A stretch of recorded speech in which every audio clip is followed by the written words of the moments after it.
Vocational higher secondary വിഭാഗത്തിലെ retail online കോഴ്സിലേക്ക് എല്ലാവരെയും സ്വാഗതം ചെയ്യുന്നു. ഈ വീഡിയോയിലൂടെ നിങ്ങൾ മനസ്സിലാക്കുവാൻ പോകുന്നത് എന്താണ് retail, classification of retail sector, organised റീറ്റെയിലിങ്ങിൻ്റെ പ്രത്യേകതകൾ, അൺഓർഗനൈസ്ഡ് റീറ്റെയിലിങ്ങിൻ്റെ പ്രത്യേകതകൾ, ഓർഗനൈസ്ഡ് റീറ്റെയിലിങ്ങും അൺഓർഗനൈസ്ഡ് റീറ്റെയിലും തമ്മിലുള്ള വ്യത്യാസം തുടങ്ങിയവയാണ്. ഏതൊരു പ്രൊഡക്റ്റും മാനുഫാക്ചററുടെ കയ്യിൽ നിന്നും കസ്റ്റമേഴ്സിൻ്റെ കൈകളിലേക്ക് എത്തുന്നത് wholesalers, agents, distributors, stockist, retailers തുടങ്ങിയ ഇടനിലക്കാരിലൂടെയാണ്. ഇതിൽ ഏറ്റവും പ്രധാനപ്പെട്ട രണ്ട് ഇടനിലക്കാരാണ് ഹോൾസെയിലേഴ്സും റീറ്റെയിലേഴ്സും. ഹോൾസെയിലേഴ്സ് മാനുഫാക്ചററുടെ കയ്യിൽ നിന്നും പൂർണ്ണമായും അല്ലെങ്കിൽ വളരെ വലിയ അളവിൽ പ്രൊഡക്ട്സ് വാങ്ങുകയും അവ റീറ്റെയിലേഴ്സിന് വിൽക്കുകയും ചെയ്യുന്നു. റീറ്റെയിലേഴ്സ് താരതമ്യേന വളരെ വലിയ അളവിൽ പ്രൊഡക്ട്സ് ഹോൾസെയിലറുടെ പക്കൽ നിന്നും അല്ലെങ്കിൽ മാനുഫാക്ചറേഴ്സിൻ്റെ കയ്യിൽ നിന്നും വാങ്ങുകയും ചെറിയ അളവിൽ നേരിട്ട് കസ്റ്റമേഴ്സിന് വിൽക്കുകയും ചെയ്യുന്നു. കസ്റ്റമേഴ്സ് ഇത് അവരുടെ സ്വന്തം ആവശ്യത്തിനു വേണ്ടിയിട്ടോ അല്ലെങ്കിൽ വീട്ട് ആവശ്യത്തിനോ ഉപയോഗിക്കുന്നു. ഉദാഹരണമായി പ്രമുഖ ശീതളപാനീയ ബ്രാൻഡ് ഫ്രൂട്ടിയുടെ നിർമ്മാതാക്കളാണ് പാർലെ ഇന്ത്യ പ്രൈവറ്റ് ലിമിറ്റഡ്. ജില്ലയിലെ സ്റ്റോക്കിസ്റ്റായി സെൻട്രൽ ബേക്കറിയെ നിയമിക്കുന്നു. ഇവർ ജില്ലയിലെ വിവിധ super market, coffee shop, bakery എന്നീ റീറ്റെയിലേഴ്സിന് ഉൽപ്പന്നങ്ങൾ എത്തിച്ചു നൽകുകയും കസ്റ്റമേഴ്സ് അവർക്ക് അനുയോജ്യമായ സ്ഥലങ്ങളിൽ നിന്ന് ഉൽപ്പന്നങ്ങൾ വാങ്ങിക്കുകയും ചെയ്യുന്നു. Classification of retail industry. ഇന്ത്യയിലെ ചെറുകിട വ്യാപാര മേഖല പ്രധാനമായും പ്രവർത്തിക്കുന്നത് രണ്ട് രീതിയിലാണ്: അൺഓർഗനൈസ്ഡ് റീറ്റെയിലിങ്ങും ഓർഗനൈസ്ഡ് റീറ്റെയിലിങ്ങും. അൺഓർഗനൈസ്ഡ് റീറ്റെയിലിംഗ് എന്താണെന്ന് നോക്കാം. നിത്യോപയോഗ സാധനങ്ങൾ ഉപഭോക്താക്കൾക്ക് കൈമാറ്റം ചെയ്യുന്നവരാണ് ഈ മേഖലയിൽ പ്രവർത്തിക്കുന്നത്. നമ്മുടെ ചുറ്റും കാണുന്ന വഴിയോര കച്ചവടക്കാർ, പലചരക്ക് കടകൾ, കിരാന ഷോപ്പുകൾ, പഴം പച്ചക്കറി വിൽപ്പനക്കാർ, ചെറിയ പെട്ടിക്കടകൾ എന്നിവ ഇതിൽ ഉൾപ്പെടുന്നു. വളരെ ചെറിയ മൂലധന ശേഷിയോടെ ആരംഭിക്കാവുന്ന ഒരു സ്വയം തൊഴിൽ മേഖല കൂടിയാണിത്. അസംഘടിത മേഖലയിൽ പ്രവർത്തിക്കുന്ന ഇത്തരം സ്ഥാപനങ്ങൾ വളരെ ചെറിയ കടകളായിരിക്കും. കൂടാതെ വളരെ കുറച്ച് ഉൽപ്പന്നങ്ങൾ വിൽപ്പനയ്ക്കായി ശേഖരിക്കുന്നു. പരിമിതമായ സ്ഥലപരിധിക്കുള്ളിലാണ് അവർ പ്രവർത്തിക്കുന്നത്. ഇത്തരം കച്ചവട സ്ഥാപനങ്ങൾക്ക് ആകർഷകത വളരെ കുറവായിരിക്കും. മറ്റുള്ള സവിശേഷതകൾ വീഡിയോയിൽ ശ്രദ്ധിക്കൂ.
Organised retailing.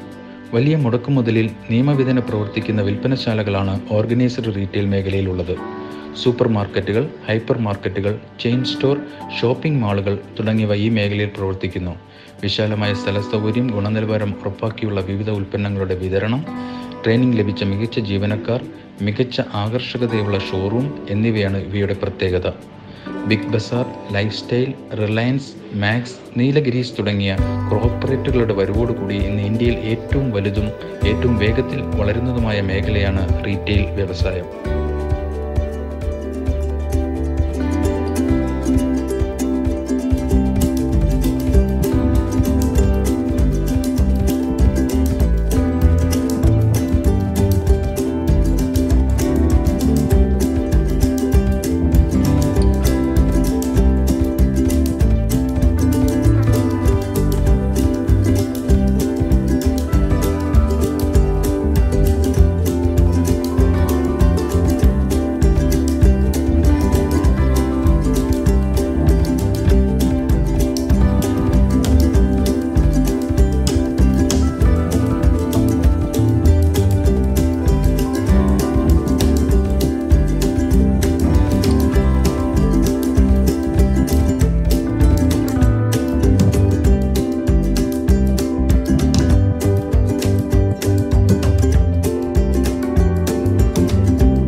നമുക്ക് പ്രധാന പോയിന്റുകൾ ഒന്ന് ശ്രദ്ധിക്കാം.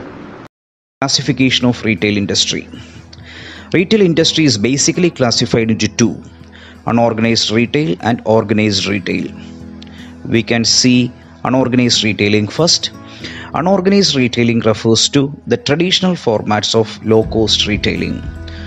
Examples: local vegetable shops, grocery shops, kirana shops, convenience stores, fruits and vegetable suppliers, fish sellers, etc. We can see the features of unorganized retailing. In unorganized retailing, the size of the store is very small. In unorganized retailing, the capital requirement is very low. Unorganized retailers offer only few variety of products for sale. There is no specific layout for the store, and the design of the store is also not comfortable to the customer. In unorganized retailing, the number of employees is very less. In unorganized retailing, majority of the employees are unskilled and not trained.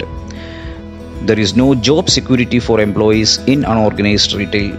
Employees can be terminated at any time. Unorganized retail store is run as a sole trading concern or on partnership basis. The business is confined to a particular locality and carries the business as a single unit. Now coming to organized retailing. Organized retailing refers to running a retail business in an organized and scientific manner. They are licensed retailers, that is, those who are registered for GST, income tax, etc. These include the corporate-owned hypermarkets, supermarkets, and also privately owned large retail business. We can see the features of organized retail right now. In organized retail, the size of the store is very large and they offer wide variety of items. In organized sector, capital requirement is very high.